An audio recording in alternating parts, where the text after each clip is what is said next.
Very much welcome to this webinar on about how ecolabels are working in the retail sector and how the effect of ecolabeling creating the credibility and sustainable information in the marketplace functions. We all have opportunities and in a way also duty for greening the market. The responsibility goes also with the consumers and the retailers, and they are the ones who create the demand for green products. And about another change of the ways production is happening. So we have this perspective from the consumer perspective and the retailer perspective on the agenda for the webinar today. GEN is, as most of you know, a global organization with 35 members all over the world, and we are well, there's so many labels in Southeast Asia, but there are now members in GEN in all continents, and fortunately also now in the South Africa, and by that in the African continent. We are an answer in a way to the SDG 12.8 about consumer and sustainable consumer consumption and production, excuse me, and that is the way we are strengthening our position.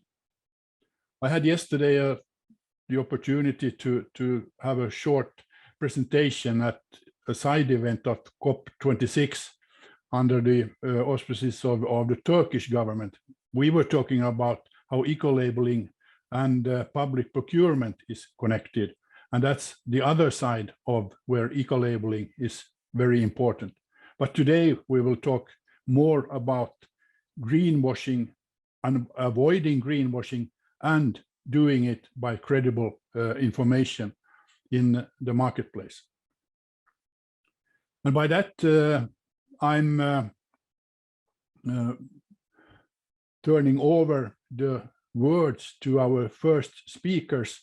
We are starting with greenwashing as the theme for the first session, and have three very not so much different but very good comings into the issue. One from the perspective of let's say science or consultancy, and then one from from BIUC, the organization for consumers in Europe, and then one from our member, the TCO certified, the ecolabel you find on your ICT equipment. And we start with a presentation from Ashley McLennan, who has prepared it together with Siddharth Prakash at the Eco Institute in Berlin. And I invite Ashley to share. Here we have the persons behind the presentation, and invite you, Ashley, to share the screen with your presentation. So please. Thanks. Yes. Thanks, Jan-Erik. While you're getting organized, Ashley, we've just had some people join. So please put yourselves on speaker view so you can see our speakers. I'd also like to draw your attention to our wonderful partners and supporters whose logos you'll see on the screen there. So Vitality Leaf, of course, have been instrumental in this. And of course, TCO certified, as well as Popeye, and also someone's going to have to help me with the pronunciation for the last one. Perhaps Yulia could help me.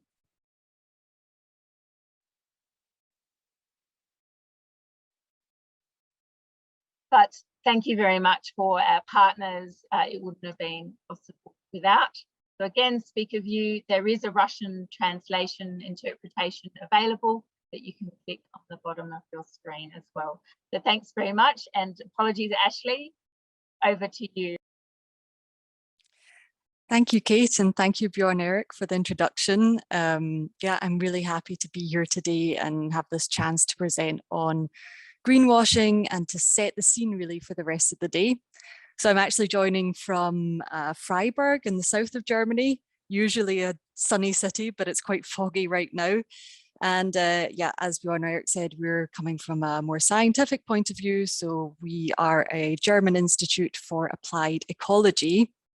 And yeah, to get us into this meeting today, we wanted to kind of answer this question: why is greenwashing such a big challenge? So to do that, I'll give some examples from the plastic packaging sector where greenwashing is currently very prevalent. I'll give a short overview of some activities here in Europe, which are currently intending to tackle greenwashing.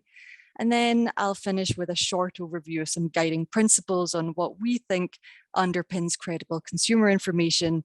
But of course, that's something that we're going to be going through for the rest of the day. So I'm really excited to hear what the other speakers have to say on this topic as well. But yes, first, let's consider why greenwashing is such a big challenge. Well, as I'm sure we all know here today, we've come to this event, so I think we can all appreciate that production and consumption has huge environmental impacts.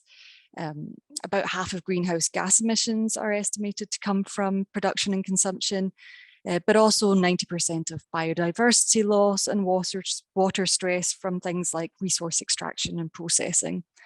So resource use is a big problem, and it's also not distributed evenly. So there's still huge access inequality issues with even the most basic needs of people not being met.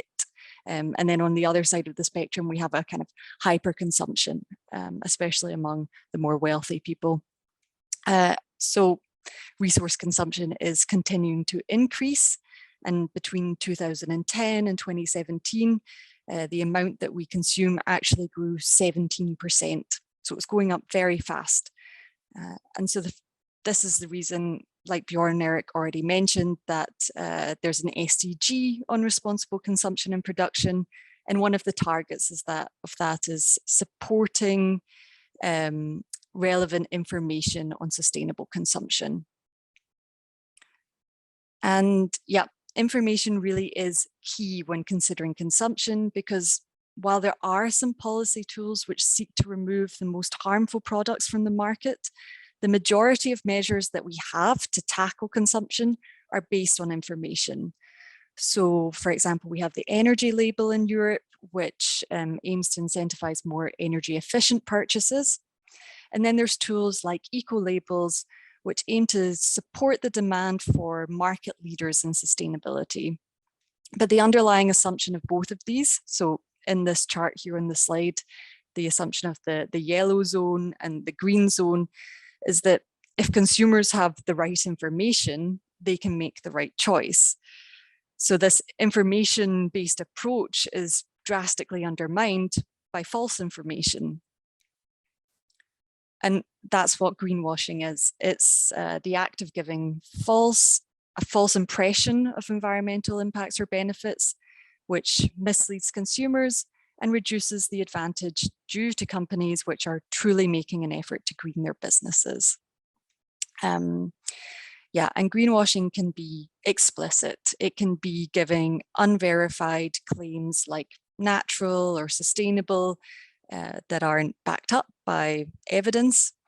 It can also be implicit, like using suggestive colors and imagery that consumers are going to associate with sustainability.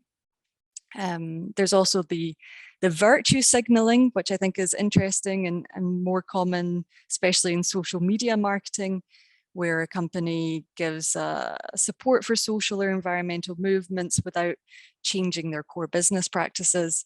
Or I think similar is when they have an environmental line of products, but the vast majority of their business is still done through an unsustainable model.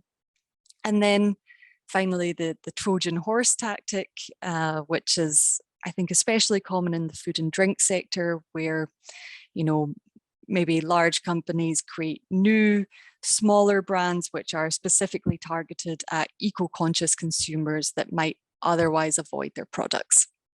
So really, for the rest of the presentation, I'm going to focus on explicit greenwashing, but I think these other terms are interesting and do also have a large role to play in marketing. And yeah, as I mentioned at the start, we'll take a look at plastic packaging because greenwashing is quite rife there.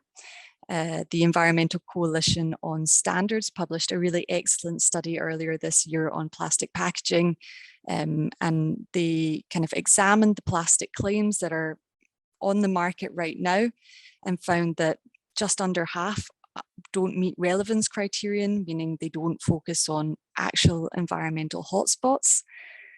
Almost half are unclear, just over a quarter are unreliable, and 3/4 don't appear to have been verified by any third party.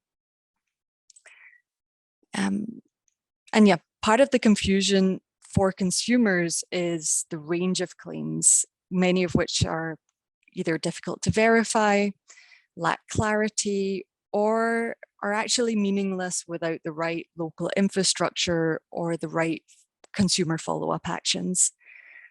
And then overall, this is just a lot of information.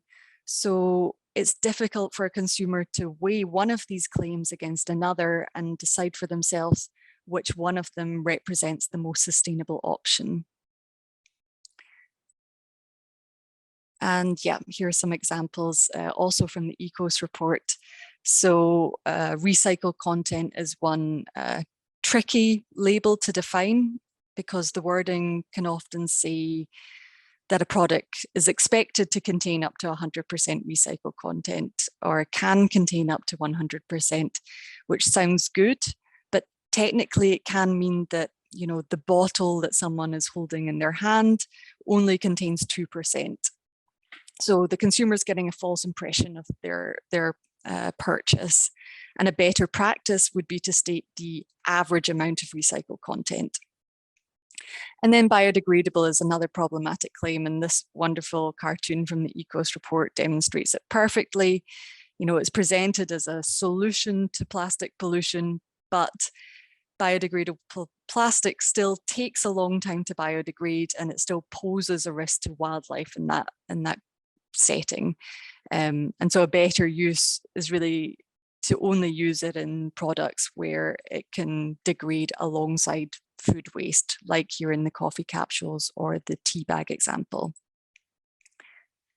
And yet, for all of these reasons, greenwashing is currently high on the policy agenda in Europe, especially through the European Green Deal, which stated that companies making green claims should substantiate these against a standard methodology. And it also indicated it's going to step up its regulatory efforts to fight greenwashing. So a number of sub-strategies has come out of this, including the new consumer agenda. This sets out a vision for consumer policy until 2025. Green transition is one of the priorities. And last year, a roadmap came out setting out some different policy options, and the communication on how this is going to be progressed is expected this year or possibly earlier next year. So option 0, so to say, is continuing with the business as usual, case-by-case approach to addressing green claims by consumer protection organizations and the like. But another option would be to amend the consumer protection legislation to make it more strong against greenwashing, for example, by blacklisting certain green claims if they can't be verified. Or another option would be to have a standalone instrument, which would have more far-reaching requirements on information and have a more coordinated approach across Europe to enforcement.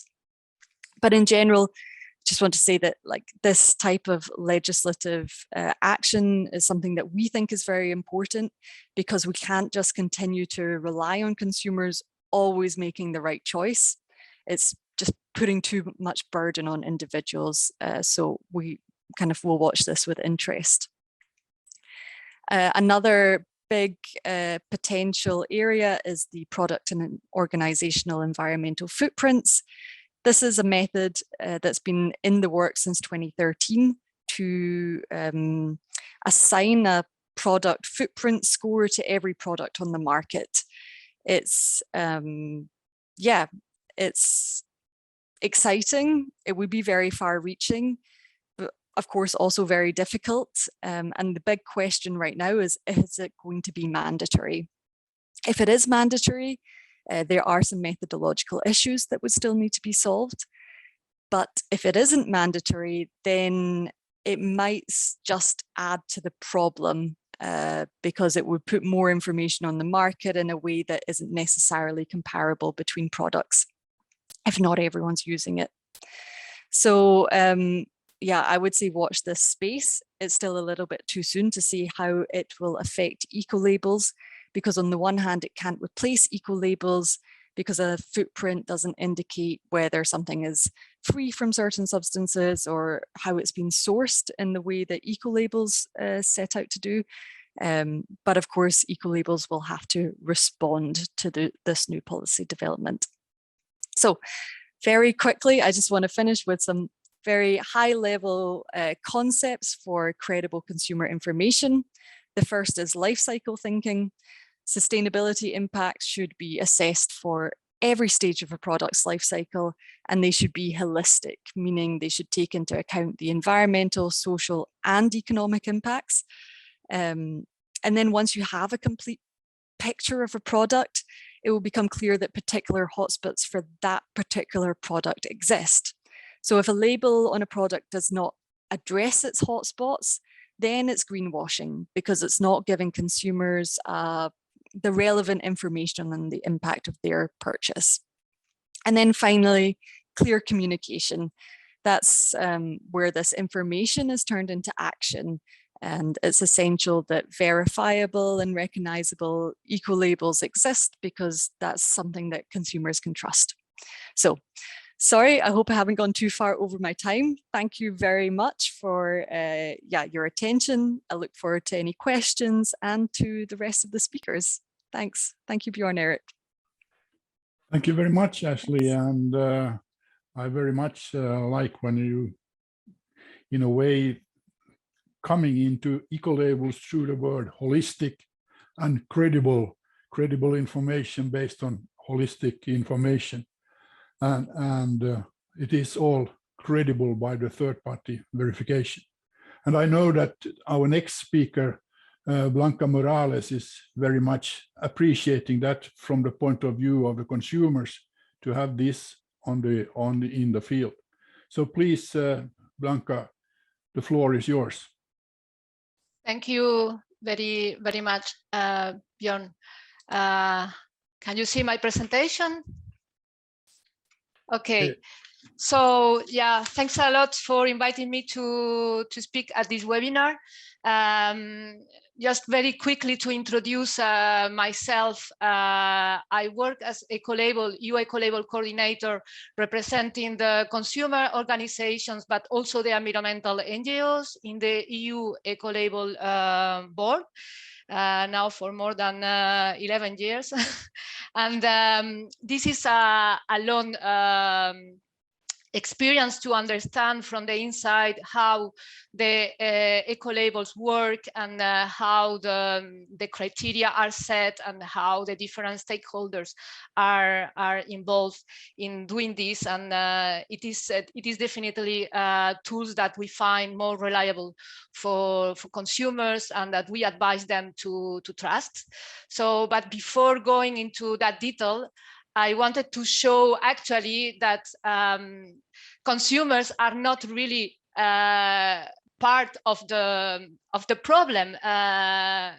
Always they are really facing important barriers because they really want to make sustainable choices and they want to live more sustainable lifestyles. So it is not breaking news that people are in general concerned about climate change, but what is remarkable is that most Europeans consider that climate change is the most serious problem that is facing the world. This is coming from an Eurobarometer from this summer. And so they also consider, again, from the Eurobarometer, that changing the way we consume, produce, and trade is the most effective solution to tackle the environmental problems.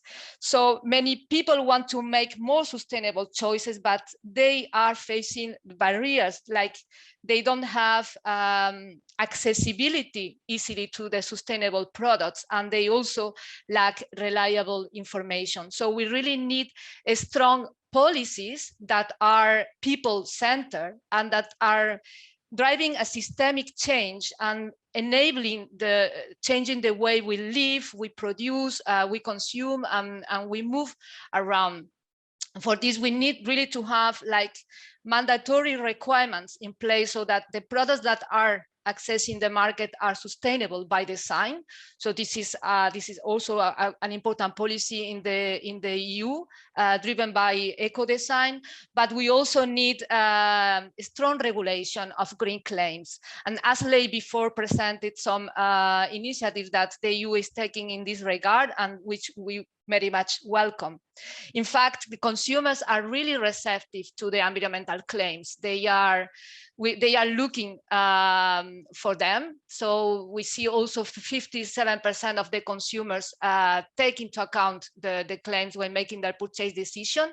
Even, for example, in the EU, I mentioned here an average of 30% of the consumers look for eco-labels, but these are figures of the entire EU. If we look, for example, at Nordic countries, most consumers are looking for the eco-labels when they make the choices. But this figure of 1/3 of European consumers is really interesting, because scientists say that 25% is already a tipping point when we start generating critical mass, so that those people will influence others, and they will also start taking the same behavior.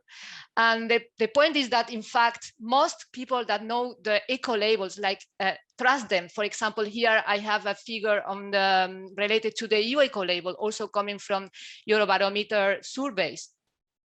But the problem is that on the one hand, we see that people are receptive to the environmental claims and they look for the eco-labels. But on the other hand, we also see that due to the proliferation of green claims, in fact, also a large percentage of the people find it difficult to understand which products are truly environmentally friendly.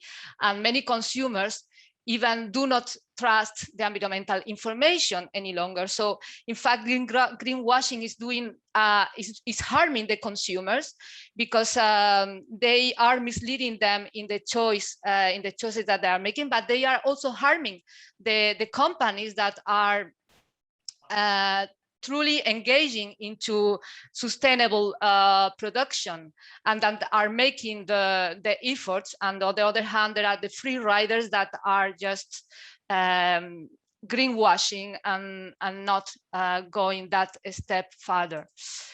So these are other figures to show that even if people want to make some more sustainable choices, in fact, they are lost in the jungle of green claims.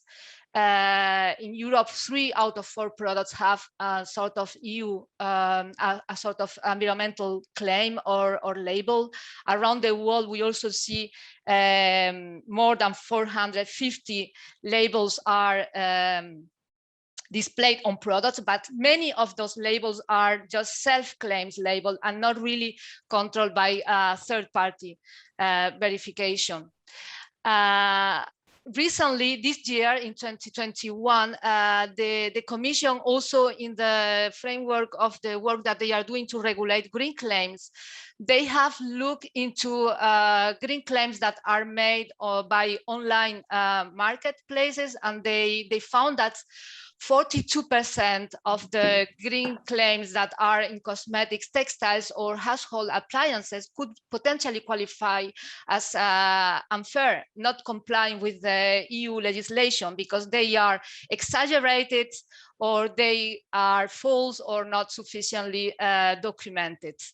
Even last week, the Dutch Authority for Consumers and Markets, they published a press release with the results of an investigation that they are making in misleading claims in clothing. And so they have investigated 10 major brands of clothing, and they will proceed with further research for 6 brands. And they say that many clothing companies present themselves as sustainable, but they are often exaggerating their claims, and their claims are not substantiated. So they will take action against these practices, even imposing fines, and they have invited other authorities in the EU to do the same. So this is to show also that in addition to the authorities, the NGOs and the consumer organizations are also watching greenwashing, and they are also denouncing it. So, for example, this year, the Danish Consumer Council has reported to the Ombudsman greenwashing practices by online retailers of apparel. So what they see is that often the online platforms, they display sustainability filters, which they are in fact then driving to different clothing. The filters appear as sustainable, but when we go more in the details of what is sustainable about this piece of clothes, we can just see that maybe it is because they are recycled fibers, or because the cotton is organic, but we know that the origin of the fibers represent only 15% of the impacts of a piece of clothing. So this is an evidence that it's not really holistic, and it's not looking at all the hotspots that the clothes should change in order to qualify as sustainable. And in this respect, is misleading the consumers. In other occasions, the evidence underpinning the claim is not really clear, it's not substantiated, it's not verified. So they have taken action against such practice.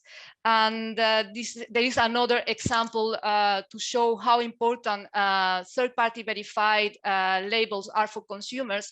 In 2017, and the Belgian consumer organization Testachat, they assessed 3 retailers in Belgium, which have created their own green lines of products. And so they looked at the products that are part of their green lines, and they wanted to see whether the claim is certified by a third-party label, and whether it is not certified. And often they saw that there were some products that were certified, but others were not certified. When that was not the case, they qualified the line as non-reliable. And when it was the case that it was certified, they qualified the line as reliable. And I wanted to add that, for example, they used the EU Ecolabel as a reference to make sure that the green line was reliable. These are only some examples, but of course there are many others when we see bad behaviors from the companies, and also eventually the retailers. So our advice to consumers to avoid greenwashing, this is really difficult. Being consumer, an eco-responsible consumer can be a full-time job if you need to look at all the information and understand what is behind it. And this is too tiring. And of course, it is not possible. So what we say to consumers is that they should keep an eye on idyllic images or colors that make you think that the product is natural or environmentally friendly. If the claims is too vague or too general, like saying eco-friendly shoes, for example, when in fact it's only recycled content in the shoes, or if it is undocumented claims, there is no evidence or no verification behind what is being communicated. Sometimes it's also about small changes, like for example, having for an entire product, if you have improved your packaging, perhaps by 30% compared to the previous line, you are already announcing the product as environmentally friendly, and it's only a partial and a minor change. And sometimes it can also be that the producer is only looking at one dimension, and this is only one side of the story. That doesn't make the whole product sustainable. And the other point that we also advise consumers to watch is if it is self-claim or if it is a non-independent label. And in this regard, what we advise consumers to look for are the ISO Type 1 eco-labels, like the EU Ecolabel. Here in this visual, I am showing the EU Ecolabel, the Nordic Swan, the Blue Angel, the Austrian Ecolabel, and the Dutch Ecolabel, because they are very well-known labels in the EU, which actually are also cooperating with each other. Of course, there are others that are relevant in the EU, like TCO, or for example, the Bramiljoval from the Swedish Society for Nature Conservation in Sweden. But the important point to understand is that these labels have a robust set of criteria which are really promoting products that are truly making an effort to be more climate friendly and also healthier for consumers, and that the criteria are set in a participatory way, including civil society and industry, that these criteria are updated regularly, that a third-party organism is checking that the criteria are complied with through the different documentation that is provided. And in this regard, this is really making the labels more robust and trustworthy than other labels and green claims.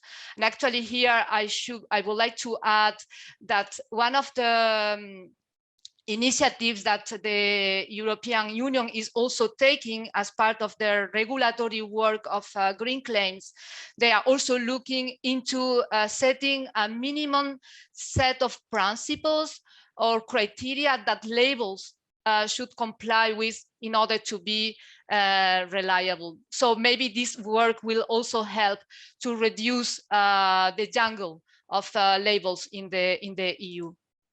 And to finalize, for now, I wanted to also refer to our recommendations for retailers in relation to green claims, because retailers are really key players in order to shape the consumer demand. Consumers cannot easily access the products if they are not in the shelf, if they don't have the right information when they go online or when they are in the shops. So it is important that retailers, are making this, facilitating this for the consumers. And there are many, we acknowledge that there are many retailers that have already taken action to integrate sustainability in their business, but there is still work to do. In some countries, for example, here in Europe, we can see that in Nordic countries or in France, consumers have more access to eco-labeled products in the retail, in the shops. But this is not the case in other countries of the EU. And we need the retailers to really start working on expanding the offer of eco-labeled products. And this is crucial because if the retailers ask their suppliers to eco-label their products, they have the power to then put these products available to the consumers. For example, in France, the Agency of Environment researched the practices from retailers, and they saw that 27% of retailers in France are really giving EU eco-label products to consumers, and the EU eco-label there has become a standard for many product groups, so they really must have this available for the consumers. And so this practice shows that if the retailers are putting this as a standard, then the offer is becoming available to the consumers. Then it's also important that they are increasing the visibility on the shops and the shelves and also online, because sometimes we, for example, if we buy online, we cannot see if the labels are available. And they also should apply choice editing. For example, not selling some products that contain hazardous substances. For example, like some retailers are doing in the Nordic countries. Secondly, retailers should provide reliable information to the consumers. So if they are making claims, they should back them with trustworthy eco-labels. They should also ask their suppliers to do the same. And they also should display these labels online and actually avoid misleading claims. The retailers should also be responsible for the claims that they are putting online towards the consumers. If they are misleading, that's not right, and the retailers should also look at the kind of claims that the products they are selling are making, even if the products are not coming from their own lines. And finally, the retailers should also, we encourage them to set public commitments and to show progress. So to integrate in their corporate social responsibility, the goal of offering more products, also measuring this with key performance indicators, and having ambitious goals with timelines of and special targets. And they could, for example, use also this ambitious policy when the retailers are making public pledges. Like currently in the European Union, there is through the European Climate Pact, different organizations can make pledges for the climate and for zero pollution environment, and what they need to commit to do specific actions. And as part of the actions that they can do, offering EU eco-label or ISO type 1 eco-labels is one of them. And finally, I would like to say that we see this is a joint effort, and it should come from not individual retailers only, even though we also encourage an individual movement, but it's also important that the whole sector work together and that they support common targets for the sector, so that they really start thinking about sustainability not as a competition practice, but more as a cooperation practice, offering this opportunity to the consumers to really engage into sustainable consumption. So for the moment, this is all I wanted to present, but I hope it was clear. And if there is any question, I'm happy to answer it. Thank you very much. Thank you very much, Blanca, for your presentation. It brought up many aspects of this, how to reach out to consumer with the credible information. and showing also that the consumer power is very strong through the work that NGOs are doing, consumer and environmental NGOs are doing in following what's happening. We are now moving to one of our members, the TCO certified, that you find on many of the ITC products on the market. But on the other hand, from what I've understood, you have stressed from TCO that certified that you are naturally more on business to business communication, but it functions for the consumers as well, doesn't it, Niklas? Please, the floor is yours. Thank you very much, Björn. Yes, it's true. Most of the people requesting TCO certified are public procurements, but many consumers around the world know about us as well. So let's take a look at the presentation I want to speak about today. It's about greenwash, and as we saw, the definition of greenwash is inaccurate or exaggerated environmental claims. So ecolabelling can be a really good tool to fight greenwashing. There are a lot of ecolabels out there that are credible and that can prove the claims of the industry to ensure that they are true and that they are verified in a reliable way. But there are also labels that contribute to greenwashing. It can be the industry's own labels, or it can be independent labels that are not using enough proof to back up the claims. So I want to talk a little about what is necessary for a label or for an initiative to ensure that it's not greenwashing, but that claims are reliable and credible.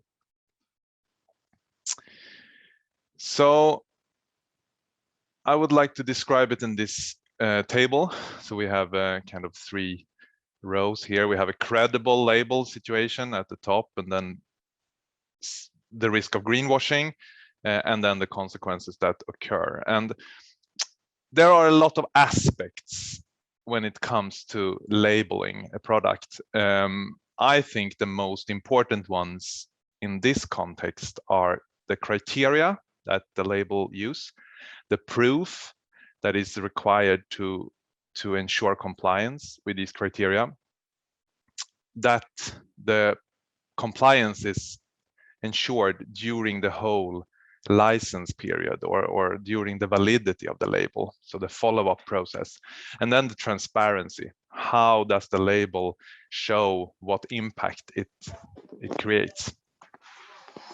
So let's start to look at the criteria first of all, as it's the most obvious to most people. So the criteria should be relevant.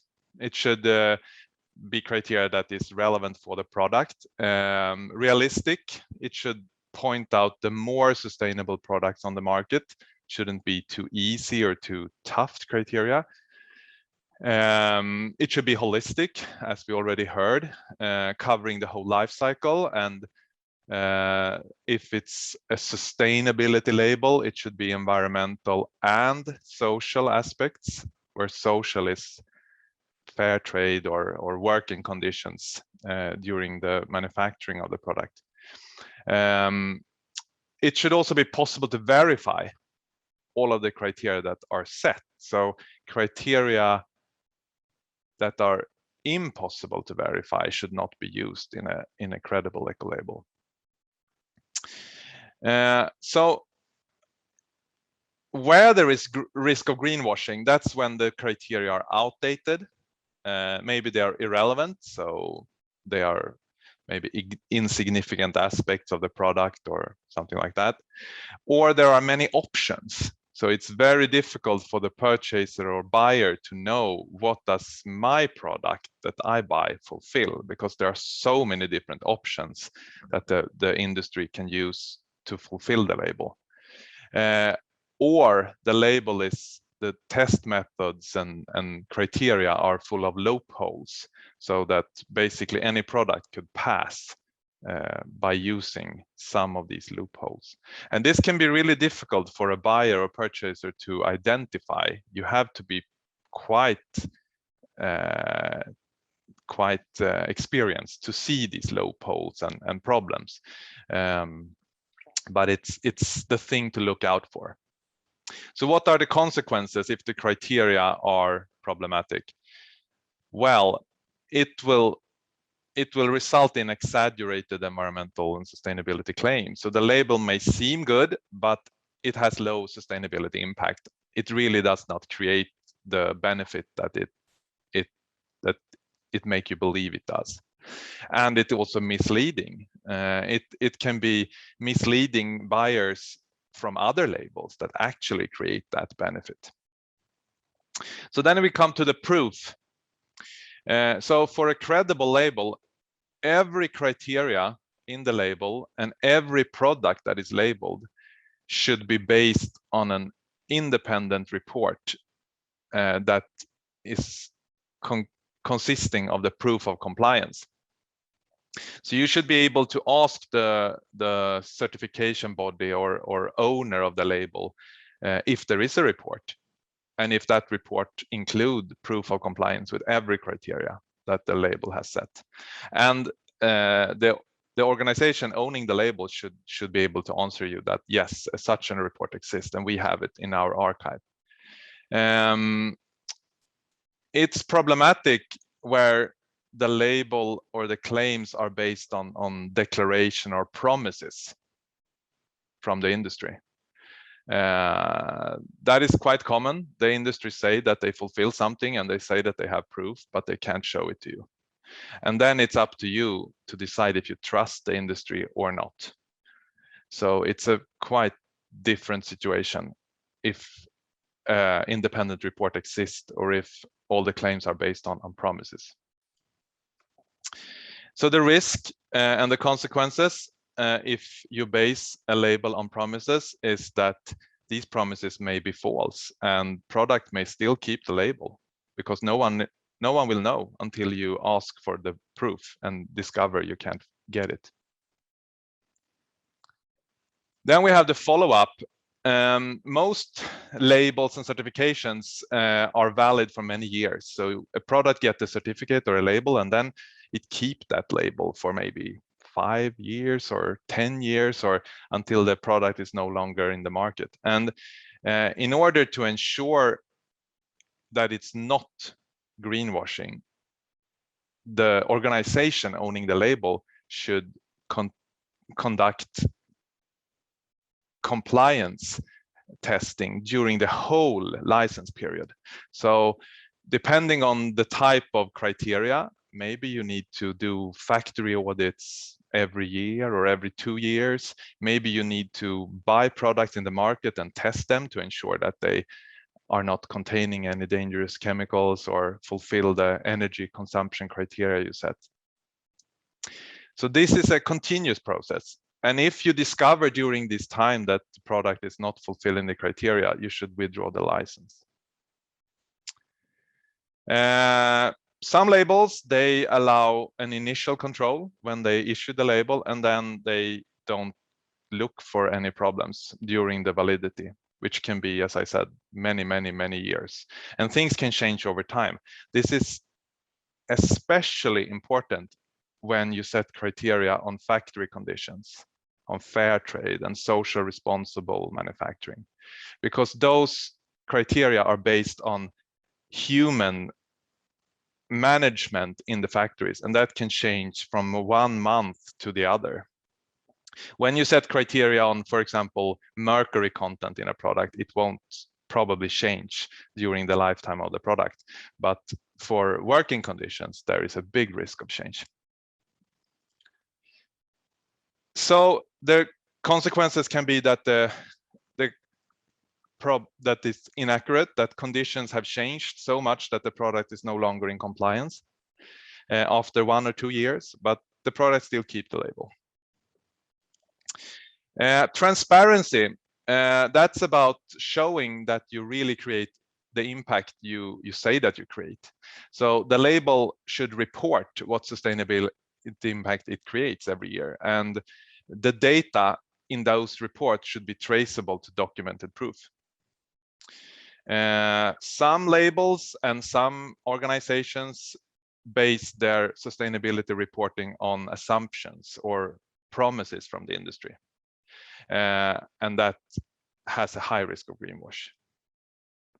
And if you don't have traceable data to trace your reporting to, then the reporting may be wrong, and everything you communicate about the impact you create is it's not true. So that's greenwashing.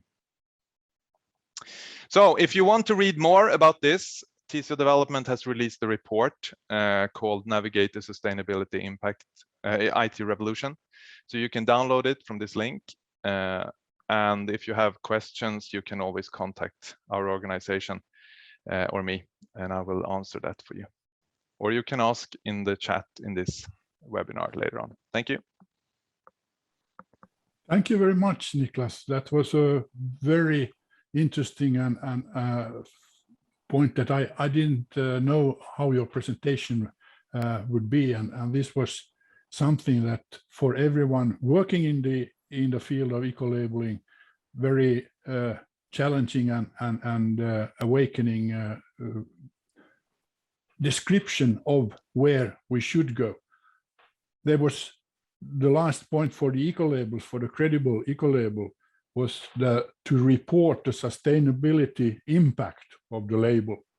That is a challenge that we have been discussing for decades. How can we do it in a trustworthy way? Because then again, we have the situation where you should compare the eco-label product with the common products on the market. And what is the common product on the market? For some economists and some markets, there are standards for the product, and that can be a published standard, what is the minimum standard, so to say, of a product, and that can be used as a reference naturally, but that is not the situation for most of the markets. We have very low legal requirements, and that means that if we take that as a reference point comparing with the eco-labeling requirements, the impact is very high and not reliable the other way again. So thank you very much for that, and I've seen that there have been a few questions in the chat box, and there's one in Russian that I don't know. I see only the question mark in the end. This is for Margarita, who has. I've got a translation for you, Bjorn Erik. So from Margarita, as I understood correct, there are criteria for product sustainability developed in the EU besides the eco-labels. Where can I look for more information? Do you, Blanca, have the I think that you are referring to the eco-design directive and the different product groups that are covered by that. Do Ashley or Blanca, do you have an answer? What you could put in the chat if you have that link to the EU where one can find the product requirements for those products covered in the eco-design. That's not so very many, as mentioned by Blanca. That would be an option to have more products into the eco-design. Yeah, concept. I can answer very briefly, and I will try to put a link in the chat. But what I mentioned before, in the EU we have the Eco-Design Directive, which until now has applied only to energy-related products, such as electronic displays, refrigerators, or lamps. But there is currently an ongoing work by the Commission and the Parliament and the Council to produce a legislation that we call a Sustainable Product Initiative, which will expand the type of products that can be covered. And for example, textiles, furniture have been identified as key priority products to which eco-design could be expanded in the coming years. I will share with you a link of the Joint Research Center, which is doing work in relation to eco-design and also green public procurement and the Ecolabel. Thank you. Thank you. And I draw your attention to the chat. There was another question around any countries where greenwashing is regulated by the government. And I will jump in to say Australia does have a regulation body there. So I've put that in the chat if anyone's interested. Do the speakers have any additions to that? I could add that the international cooperation between consumer protection agencies in the world, that's a global organization, ICPN, which had a World Congress only was it in September, and I had the pleasure to make a presentation there from Gen also, and they are very much, many of these consumer protection agencies are working on this issue, and as it has been mentioned in the chat box that and also in the presentation Blanca had, that there are very much focus on these issues. I know that the British Consumer Market Agency have published, and they are very recently, I think they promised that it would be in latest in November, a new regulation for the UK, for Britain, on what is acceptable of environmental claims and what is the consequences of putting forward not sustainable or not proved, non-proved claims on in the field of sustainability. So that is there's a very much focus on this issue from a regulatory perspective, and we are all very much expecting here in Europe the initiative that on sustainable claims that has been promised from the Commission to be published. And I saw recently that now it's first quarter of next year or early next year. It has been postponed a couple of times during the year.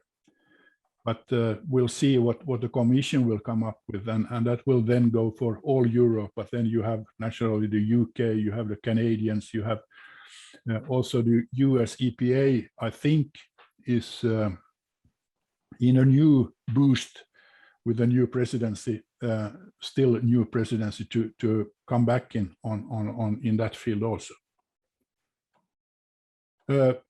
I think we have the possibility of writing into the chat questions and answers all the time. So I suggest that by this, I thank very much the presenters in this session, and we'll take a 5 minutes break from now and come back under with Kate being the moderator for the next session. So 5 minutes break. Don't close your PCs, but you can still stay unmute and close your videos. Thank you. Thanks, Bjorn Erik. And so 5 minutes, and I will play just a video for those of you who are going to stay around.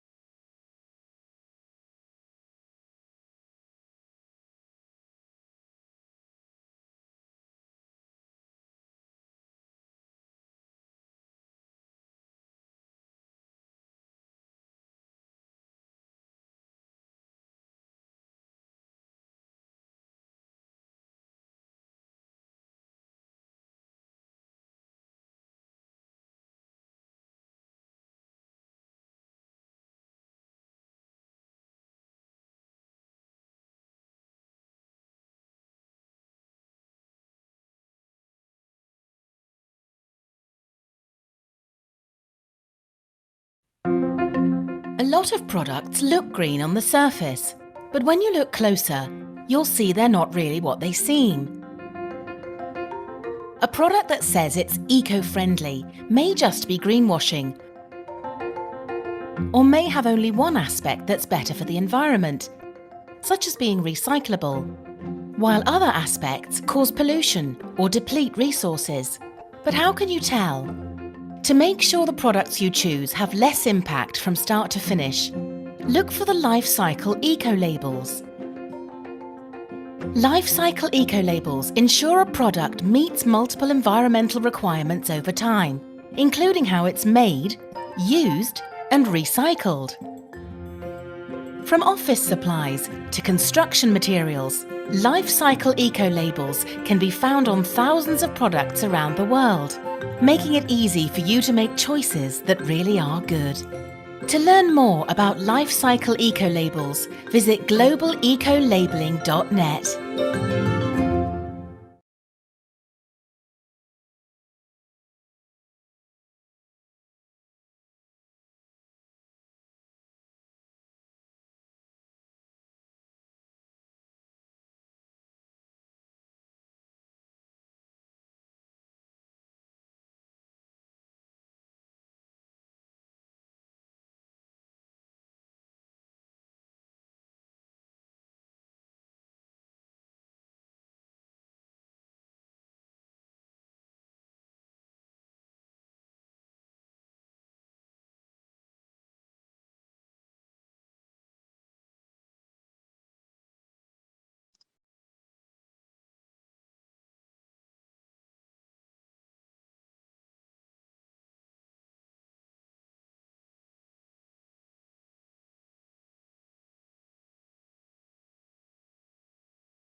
Okay, thanks everyone. We'll just gather back together, just continue to remain muted and have speaker view. Just some reminders of housekeeping again. You can put your chat questions in. We will also optimize some time for questions, time allowing at the end, but there is also a translation provision for those who would like to put in the chat in Russian. We will interpret that. There is an interpret option too for Russian, so please feel free to use. I'd also like to apologise for the technology hitch. I couldn't share my screen in full, so it did minimise the video, but we're really thrilled with our new Look Closer campaign video, and we'd really love you to share it more widely.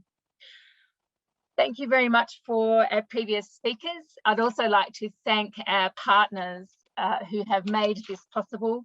So we have Platform Plus, who are a professional resource with effective business tools for the promotion and development of sustainable companies in Russia, which of course is critical to this conversation, as we know. And we have Popeye, Association of Marketing Communications Experts, specializing in sales promotion and point of sale design. Again, critical, credible, avoiding greenwash. Of course, we do know we need marketers who can be very well trusted in this.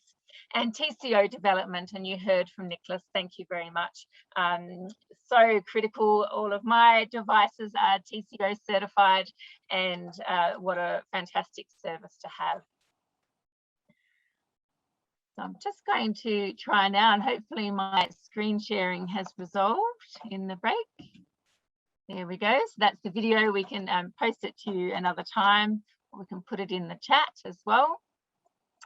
So this section is about consumer awareness and cases for responsible choices. And I'd just like to say what an amazing time to have this, given COP26 and Barack Obama's speech. I encourage you to hear about the importance and the empowerment of all of us in regards to choosing eco-labels, responsible consumption, and what a difference that's going to make, not only in terms of environment product by product, but in signaling a message to a bigger, broader economy. I also, as we're moving forward into retail examples here, wanted to share some of these photos from around Sweden, actually, where we got to visit when we had our Global Ecolabelling Network conference. We went to an eco-labeled supermarket, and I have to say, for me, it was very inspiring. At the time, I was running an eco-label, and to see banners and eco-labeled products as well as a whole eco-labeled supermarket was phenomenal for me.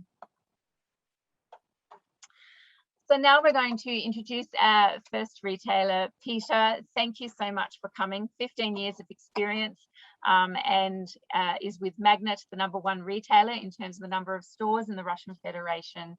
And I'm going to share the slides for Peter. So over to you. Thank you, Kate. Will you share my presentation? Yeah, thank you. Hello, dear colleagues. Let me first introduce myself and the company. My name is Peter. I'm Director of Private Labels working for Magnet retail chain. I connect today from St. Petersburg City, Russia. Magnet is retailer #1 in Russia by number of stores. We operate 25,500 stores, different formats stores. There are 18,000 convenience stores under Magnet and Dixie brands. There are 6,700 drugstore stores and also 460 supermarkets and hypermarkets. Our geography is very wide. It is around 5,500 kilometers across the Russia, from Murmansk to Krasnoyarsk. And also Magnet is vertically integrated holding. We run 17 agricultural and industrial plants and sites. Moving to the theme of today's meeting, I'd like to tell you about our new ecological own brand, which we launched this year. Okay, next slide, please. Sustainable development has burst into our daily lives and becomes mainstream, not only among the eco-oriented audience. Huge businesses and non-ecological industries such as fashion and food, as well as retail, implement sustainable projects, or at least trying to include principles of caring for the environment in their strategies. The food category has accepted far from the earliest challenge for itself to start on the path of greening production, supply chains, improving the quality of the products and packaging. The world's largest brands and retailers are revising their eco footprint and including eco themes in the future development planning. Next one, please. Thank you. Some information from the market research as a base for our decision, which we took to launch an eco brand. After the 2020 pandemic, consumers look deeper into theme of self-safety and healthcare. The world has slowed down. There is more time for the people to study and dive into the problem of ecology. People have become more attentive, more aware, and also empathy has significantly increased. Next one, please. Nevertheless, consumer is still not well educated in terms of ecology and sustainable development. There is an eco trend, but not enough. Not everyone is ready to study in depth whether their product is environmentally or not. The choice should be easy. The prices should be affordable for the customers. Principles are clear, and the opportunity to buy a product should be simple. People are not ready to completely change their lives, but we are ready to build more eco-friendly habits. Let's go further, please.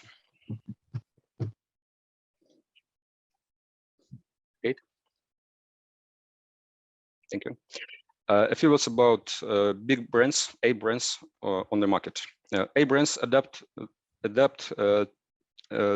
to expectations and changes in customers' behavior. They improve formulas, optimize logistics, and look for ways to support social initiatives, such as washing, cleaning in cold water, refusing of using phosphates in their formulas, social project supporting, and use of renewable resources and energy. But such statements often are being criticized. It's called greenwashing, which we are talking about today, and false environmental friendliness of goods. Next one, please. Last year, Magnet announced a 5-year sustainable development strategy, including a number of initiatives, such as change a supplier selection criteria, expand fresh zones in the stores, reduce eco footprint by, for example, recycling of container boxes, supporting local social initiatives and projects, and launch of own eco-friendly brands. We in Magnet strives to manage the risk of greenwashing through eco-certification along the life cycle of the product. Next one, please. Now more about our new own brand. One of the new own brands which Magnet launched this year is Gardenica, brand for eco household goods. Why eco households? The choice of the category is not just occasional. Share of the eco household chemicals is growing from year to year, and the safety of cleaning of the house has become more and more relevant for the customers. At the same time, there are a few really eco-friendly and socially active brands in the category of household chemicals in Russia. Magnet chain is represented across the Russia, as I mentioned in the beginning, and this is a great opportunity to bring the right, honest products for washing and cleaning to the most regions of the country. It's also important for the Russian customers. It's also important for Russian customers that the products should be inexpensive. So Russian people are not so rich to pay a lot for such kind of products. We also consider it fundamental to be honest with the customers from the very beginning. And we have launched the process of eco-certification of the products even before we put it on the shelves. Next one, please. Thank you. Safe household chemicals products should be marked properly, very clearly to the customers, so a customer can easily recognize it on the shelf. We need to mark that the product has been tested. There are many producers involved in the creation of Gardenica products, so the marking will appear gradually as the production passes all the necessary tests. In addition to the formulations and packaging, we will support brand by education and social projects training for the customers.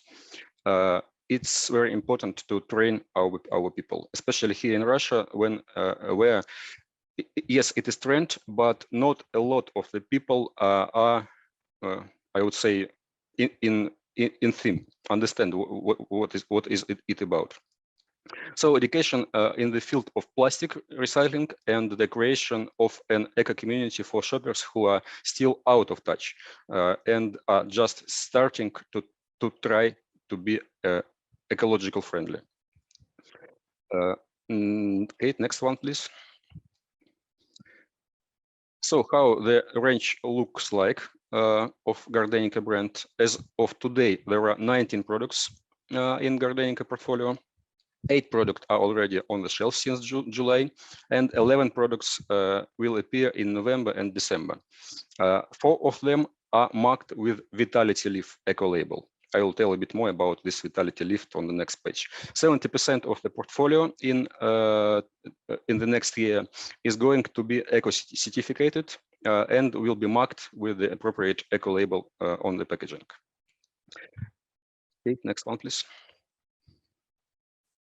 So the Vitality Leaf is system of voluntary environmental certification.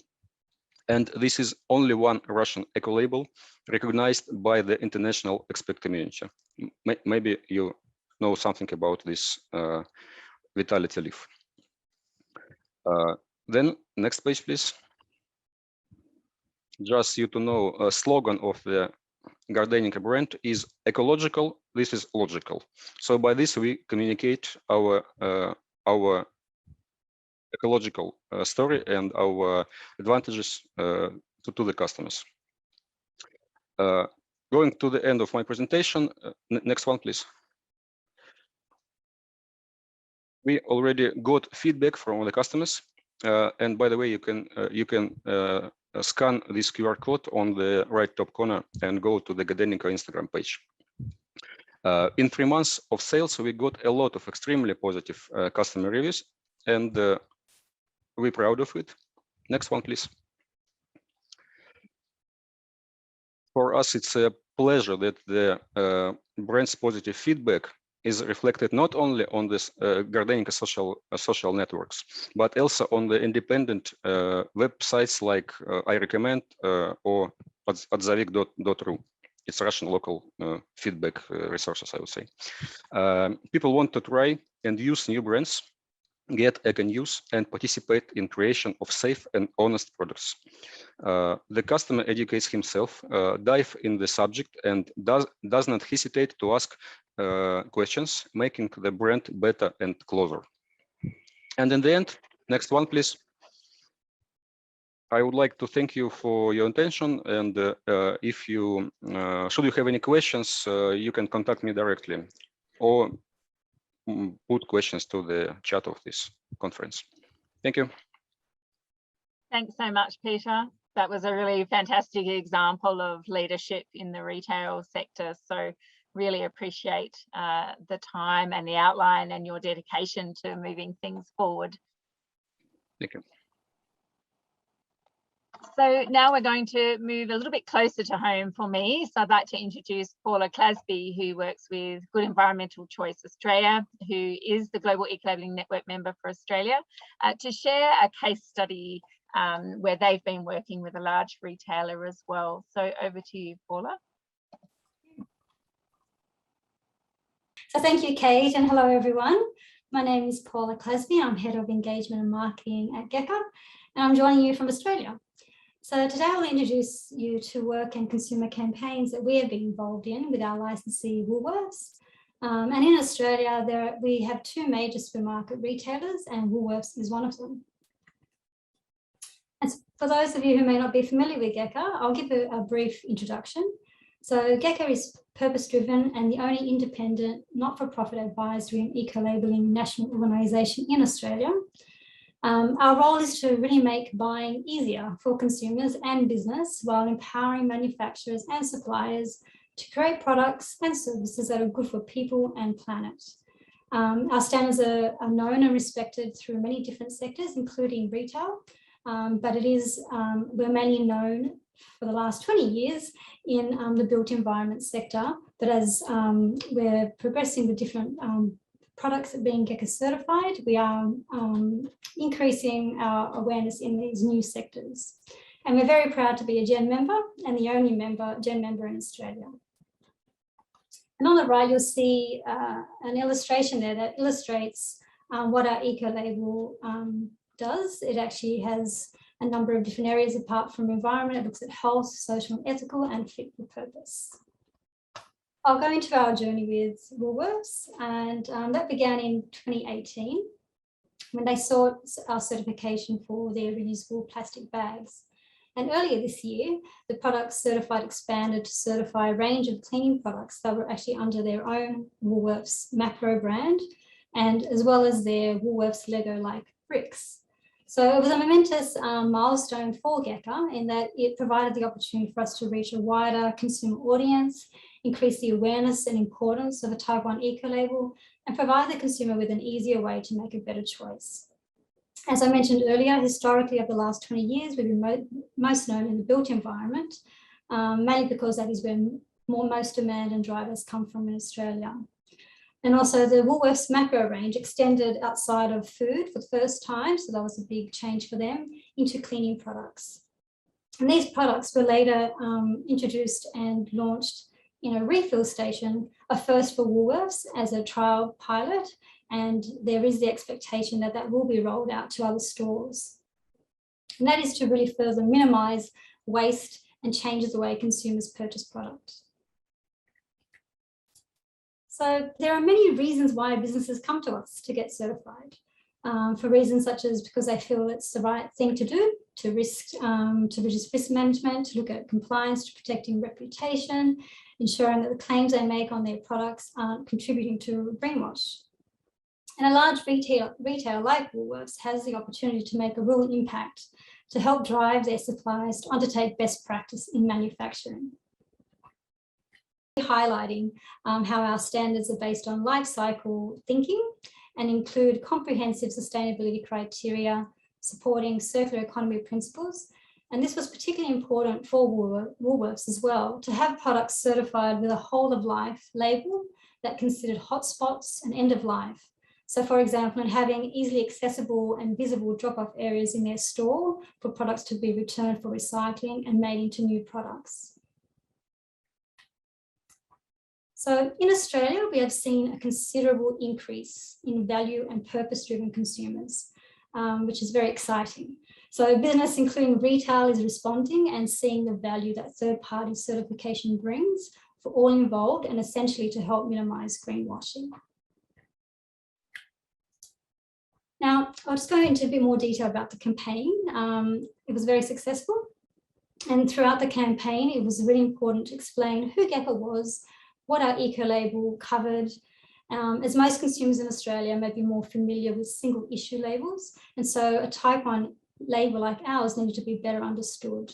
So Woolworths embarked on extensive consumer campaigns to build brand awareness, increase understanding of GECA and what our eco-label demonstrates.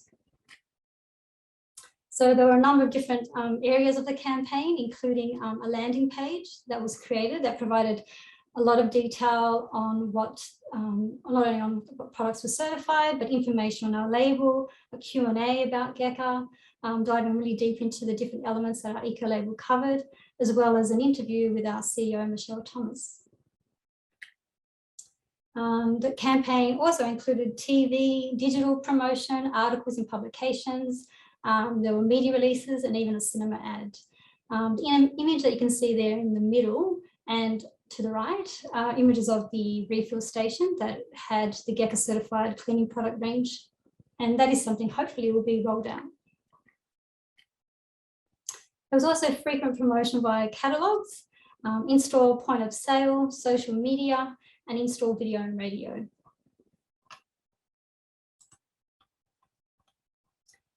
They had influencers as well that really pushed the brand, and there was a great response from that as well. So those of you in Australia and possibly New Zealand, you would be familiar with the launch of the Woolworths bricks that launched 6 weeks ago. A very exciting campaign that really, the bricks, went under our recycled product standard, which is a type 1 eco-label standard. And they really pushed hard the use of recycled material within the bricks. And like the macro product range campaign, it had an extensive marketing campaign and the response was very positive. Now I have another video, so please tell me if the sound doesn't work on this. I'm hoping it does, but let's see how we go. Can you hear that? Click, click, click.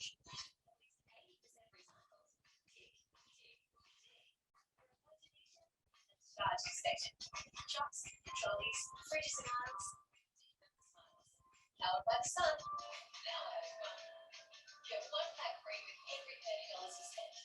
A greener way to collect and play. Well done. Hooray! That's today's fresh movie.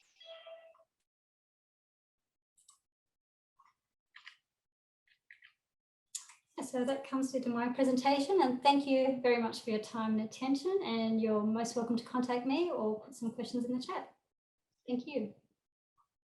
Thanks very much, Paula, and congratulations on a campaign. And yes, I know that you've worked quite closely with them for a long time, and it's often that deep relationship that can transition and create greater transformation. So congratulations. Thank you. Thank you. There's Paula's details as well.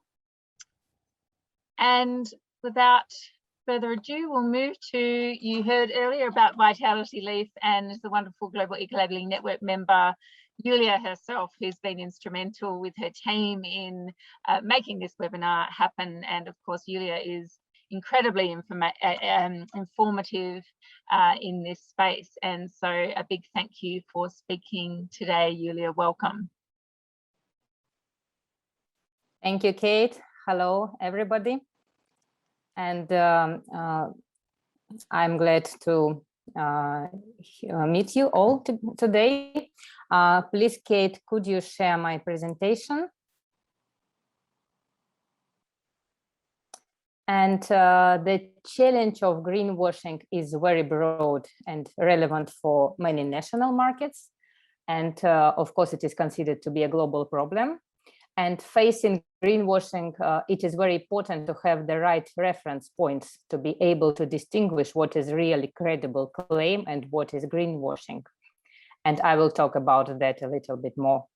I am director of Ecological Union, and we are the founder and operators of the Russian Ecolabel Vitality Leaf, that is life cycle based Ecolabel, and we are the member of the Global Ecolabelling Network.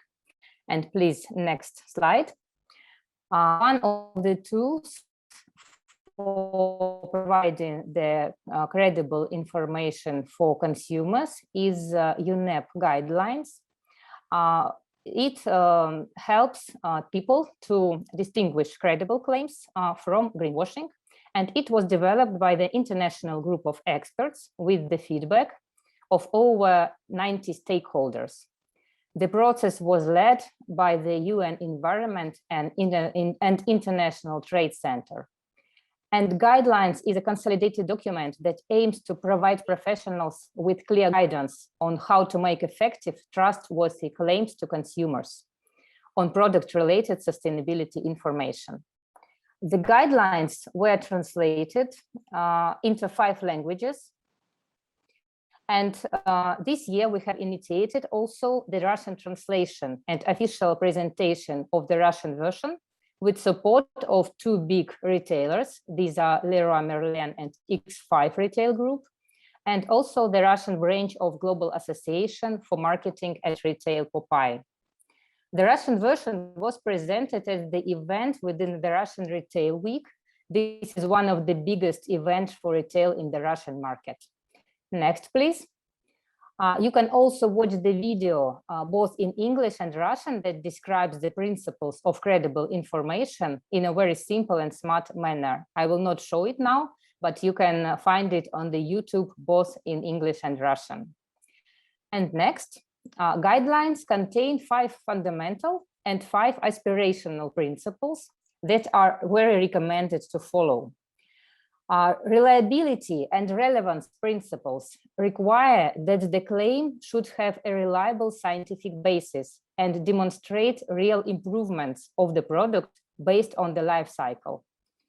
Transparency, clarity, and accessibility principles tell us how the claim should be communicated to consumer in a clear, direct, visible way and without hiding anything. Aspirational principles tell us that all 3 dimensions of sustainability should be taken into account, that we need to change consumer behavior and move them from information to action. We need to use multi-channel and innovative approach by engaging the consumers in diverse ways. And it is also important to work in collaboration with others to increase acceptance and credibility, and help consumers to choose between similar products by introducing to them different comparative tools. For better understanding of these principles, I will show how we use them in our work together with brands and retailers. And next, please. For example, this year, we launched an informational campaign for the World Ecolabelling Day celebration in October, together with online retailer Utkanos, that is in English Platypus, and one of the Vitality Leaf licensed brand of household products, Green Love. The campaign aimed for sustainable consumption, increasing consumer awareness on ecolabels and fighting greenwashing. And it consisted from 3 elements.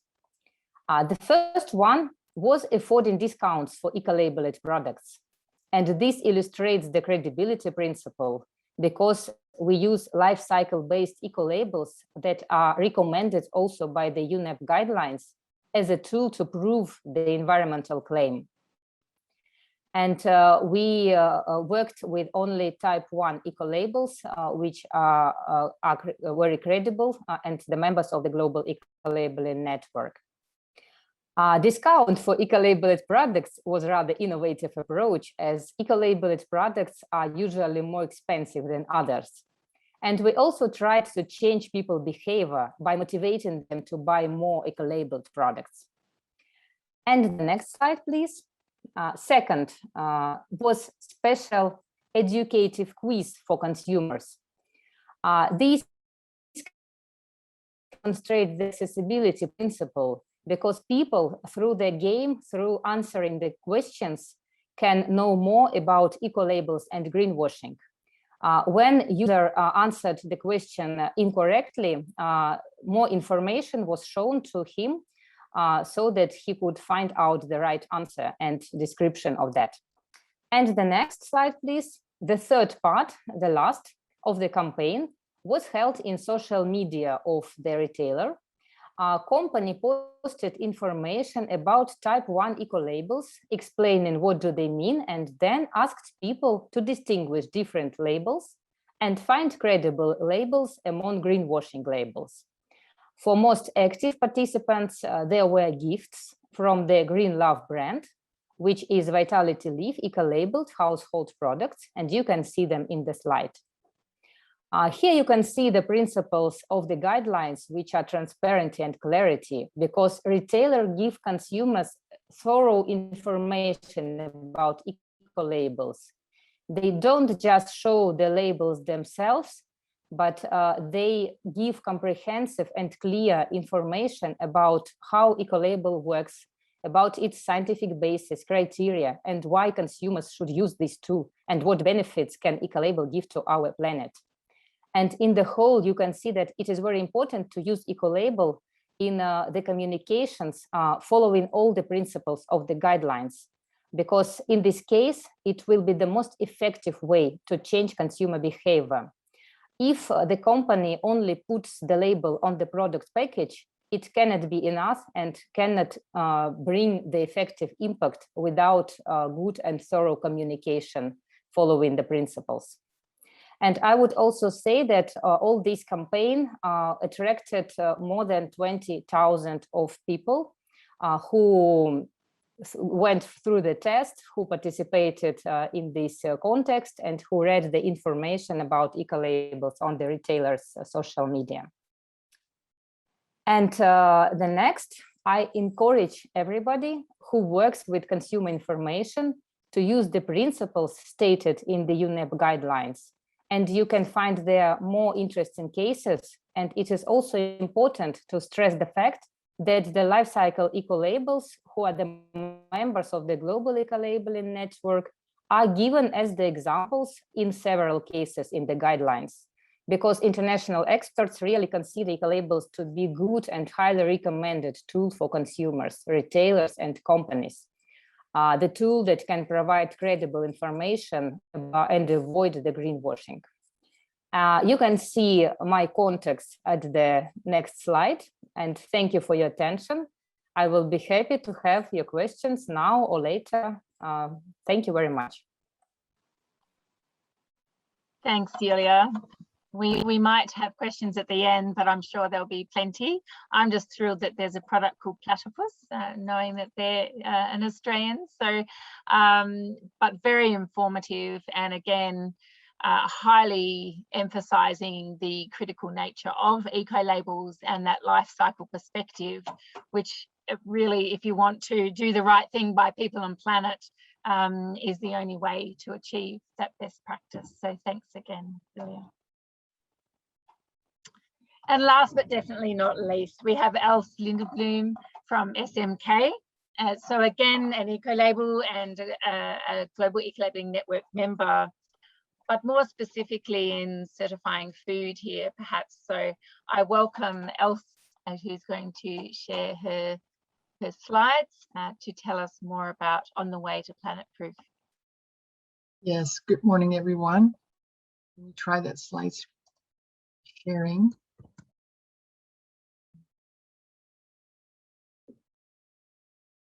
Oh dear, it just worked now, huh, didn't it? I've got them ready if you would need.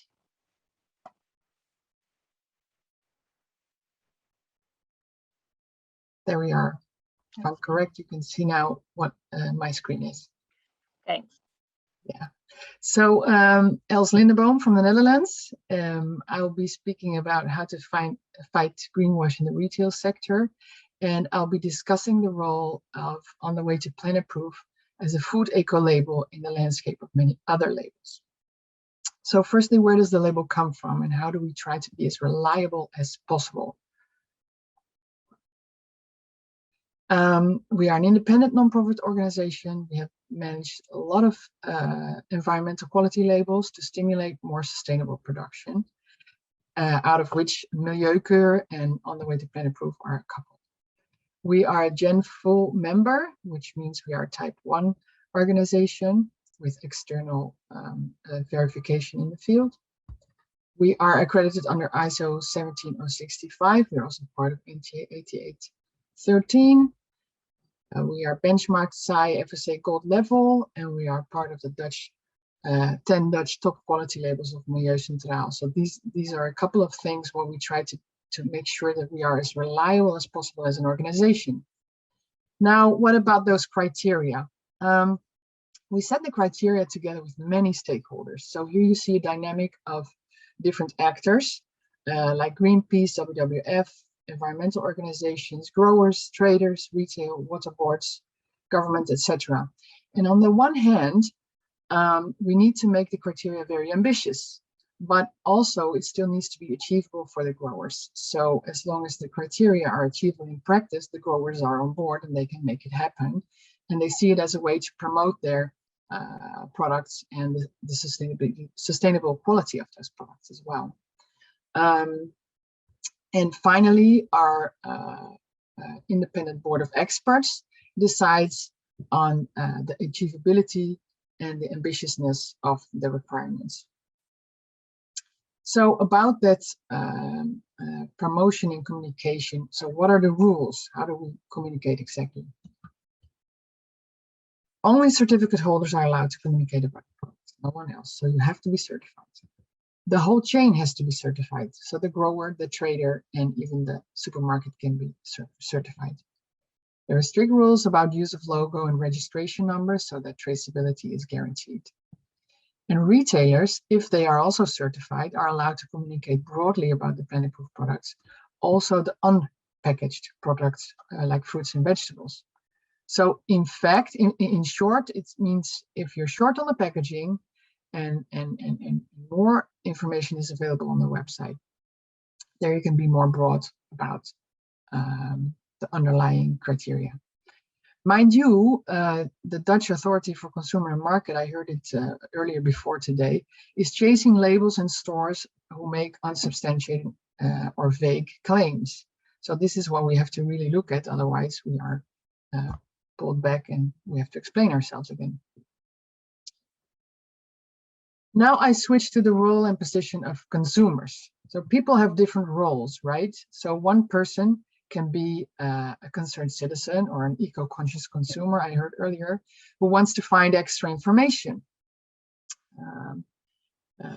Finding the right information is important. So this is what our website looks like. You can find all kinds of information about who, what, where, how everything works. Then we also have the Planet Proof Week, where we create brand awareness. We have TV, radio commercials, and social media, etc. And we have storytelling about the growers of the product. So it becomes a very concrete story. And if people see the blue logo in the stores, they know a little bit more about what it means. We saw that consumer awareness in the Netherlands in the summer of 2021 was up to 40%. So this means 40% of all the Dutch people know what it is, and they know how to explain more or less what means Planet Proof, which is very important, obviously. So now I switch to the consumer who wants to buy the food in the store. The Dutch Consumers Association just came out with a research that shows that the majority of the consumers think they are being cheated with information. They don't rely on the information on the packaging. So this is a serious problem. What do we do about that? Communication in the supermarket. So this is what we want to make it look like. For one, make it easy for the average consumer who often wants to buy a product, but often also wants to buy a cheap product. So maybe on the one hand, you're a concerned citizen, but when you're in the store, you just need your groceries, right? So you don't want to go into the store with all the problematics of the whole world. You want to buy your products. So our aim is to have all fresh foods Planet Proof certified, and there should not be a cheaper not certified product next to the certified one. So yeah, avoiding having a more expensive certified product next to a cheaper non-certified product is important. So in here you see, for example, for mushrooms, this was a picture of last week. You see all the blue logos there. So it's the regular product, but we know that those farmers who produce this product have gone the extra mile. And then obviously on the product, you use the logo. So if all goes well, the consumer has seen on social media or on TV the bigger story about Planet Proof, and now they see the blue logo. So they know more or less, okay, what does it mean? Here you see organic. It's also possible, obviously. And here you see some of the blue logos again. What you see also here is that what in our experience is that it starts with the demand of the supermarkets. The supermarkets want to have more sustainable products in their stores, and then growers will also follow up on that and do this certification. Maybe they are already working in a sustainable way, but they weren't maybe certified before. So now that they can use the logo, they can actually show the outside world that they are working with a more sustainable product. And here lastly is another picture of a supermarket. Here it says good for animal and environment. Yeah, there's a bit of explanation here about what does it mean. Then if you go to planetproof.eu, you find more detailed information.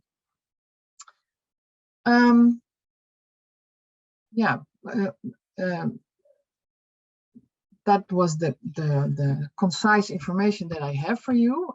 Do you have any questions or suggestions? Maybe I should share some of these supermarket pictures, makes it a bit more concrete. Thanks, Els. We'll open it up to questions for you and also the panel with Paula and Peter and Julia as well. So would anyone in the group like to ask a question? Or feel free to put it in the chat as well. All right, thank you very much. Thanks, Els. Very inspiring again to see, you know, so many choices and food where you can make that conscious consumption choice. So many thanks. Any other questions for our panel or indeed our first group 2 who are still around? Please feel free to put up your hand or jump in. We do have some comments from members in the chat and from the audience. So questions for Peter around, actually, Peter, do you want to talk to the question in the chat about sourcing?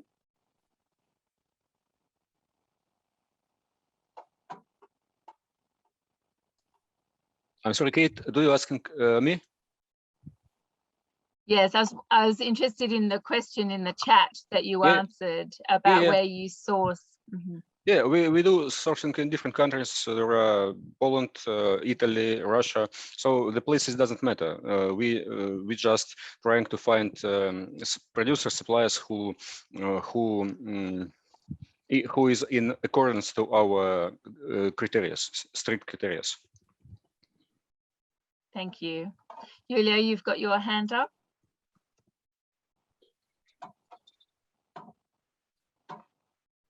Yes, I have a question to Els. We all know that in Europe, organic products are very popular. And for example, in Russia, it is quite a challenge to explain people what is the difference between organic and eco-labeled food products. And I would like to hear your experience regarding that. How you explain to people, do people ask questions to you if it is the same as organic or not, and maybe retailers also ask you questions, and how do you deal with this? Thank you. Yes, Julia, we have the same type of experiences. What we see is, well, if I make a rough generalization, about 5% of the market is organic, but the other 95% of the producers also need to do something. Often we see that organic products are not, organic certification is not possible for a lot of fruits and vegetables. For example, if you grow in hydroponics, which is very normal, this is how they grow cucumbers and tomatoes and whatnot, it's just not possible to have it organic certified. So it's a different environmental certification. Often you'll find farmers who have both, depending on the market demand. So one supermarket may ask you to grow your products in an organic way, and the other ones it's planet-proof.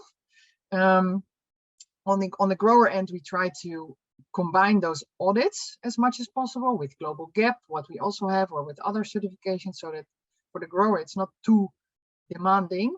And in the end, yeah, I think what we will find in the stores is what you already have is organic and mainstream fruits and vegetables. And that mainstream part, the 95%, if you like, our aim is to make all of it planet-proof, so that planet-proof is the next mainstream, if you like. But we also know that planet-proof has about, depending on the product, about a quarter or a half of the emissions as compared to the old conventional growth. So yeah, that's how we try to explain it. Organic is there, it's very good that it's there, but it's different from planet-proof in a certain way. Planet-proof is meant more to be mainstream. And it will also always exist next to each other. Thanks, Rose. There's been a question and answer in the chat in Russian. I'm not sure if anyone's able to translate it for the rest of our audience, just for insight. I just answered in Russia because of question was in Russian. It's too complicated Thank question, you. and I recommended to write me email and then we discuss it. Okay. Thank you very much. And there was a question about the safety for the Woolworths bricks. And so, yes, it covered the concerns around hazardous materials and child safety as well.